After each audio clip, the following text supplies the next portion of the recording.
జయంతికి వచ్చారు కదా, మీ ఒపీనియన్ చెప్పండి. జోహార్ గద్దరన్న. ప్రజా యుద్ధ నౌక గద్దరన్న గారి 78వ జయంతి సందర్భంగా ఈరోజు మన రవీంద్ర భారతిలో జరుగుతున్న కార్యక్రమానికి విచ్చేయడం జరిగింది.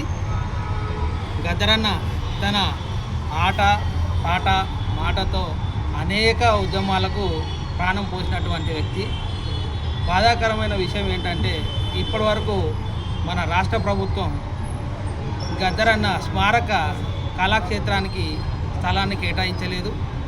వాళ్ళు కేవలం పెయిడ్ ఆర్టిస్టులకే ప్రాధాన్యత ఇస్తున్నారు. కానీ తెలంగాణ యాస భాష కష్టాలు తెలిసిన పెయిన్ ఆర్టిస్టులకు మాత్రం వాళ్ళు ప్రాధాన్యత ఇవ్వడం లేదు.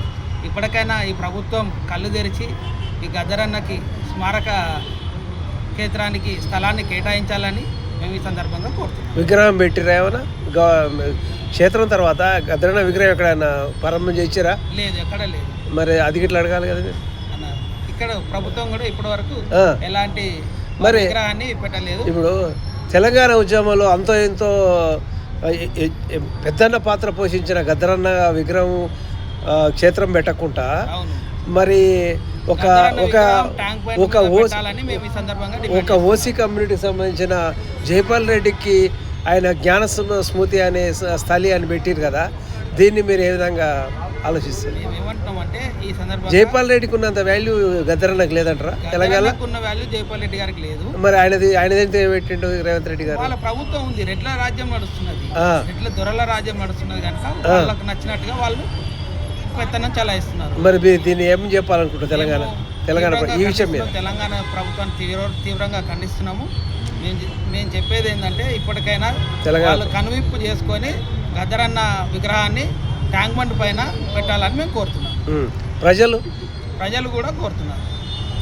ప్రజలకి ఏమి ఇస్తున్నాం? ఇప్పుడు మన ఓట్లేసి గెలిచినందుకు ఓసీలుగా ఉన్న రెడ్డిలు వాళ్ళకు సంబంధించిన విగ్రహాలు పెట్టుకుంటారు, స్థలీలు పెట్టుకుంటాడు. అదే మన బహుజనులు. బాధాకరమైన విషయం ఏంటంటే ఈ రాష్ట్రంలో లేని వ్యక్తులకు విగ్రహాలు కూడా ఇక్కడ పెడుతున్నారు. ఈ రాష్ట్రానికి పోరాడి తెచ్చుకున్నటువంటి నాయకుల విగ్రహాలు ఇక్కడ పెట్టట్లేదు. ఎవరి కనువిప్పు కోసమో ఎవరి కళ్ళల్లో ఆనందం చూడడం కోసమో ఇక్కడ ప్రభుత్వం పెడుతుంది. కానీ ఇప్పటికైనా కూడా ఎస్పీ బాలసుబ్రహ్మణ్యం గారికి పెట్టారు. ఇక్కడ కనబడుతుంది వాళ్ళు ఏంటి డబ్బులు తీసుకొని వాళ్ళు పాటలు పాడిన వ్యక్తులు. వీళ్ళు ఏది లేకుండా కడుపు తెలుసుకొని పాడిన వ్యక్తులు. అంటే గద్దరన్న పైసలు తీసుకుంటే పెడుతుంటేనా? అంతే కదా, డబ్బులు ఉన్న వాళ్ళకే ప్రాధాన్యత ఇస్తుంది. అంటే ప్రజల హృదయాల్లో ఉండాల్సిన అవసరం లేదంట. ప్రజల గుండెల్లో ఉన్న వాళ్ళకి ఎవరు ఇస్తున్నారు ఈ రోజున ఆదరణ? ప్రజల గుండెల్లో కాదు, ప్రజల జేబుల్లో ధనం ఉన్న వాళ్ళకే ఈ రోజున ఆదరణ ఉంది. Okay, thank you.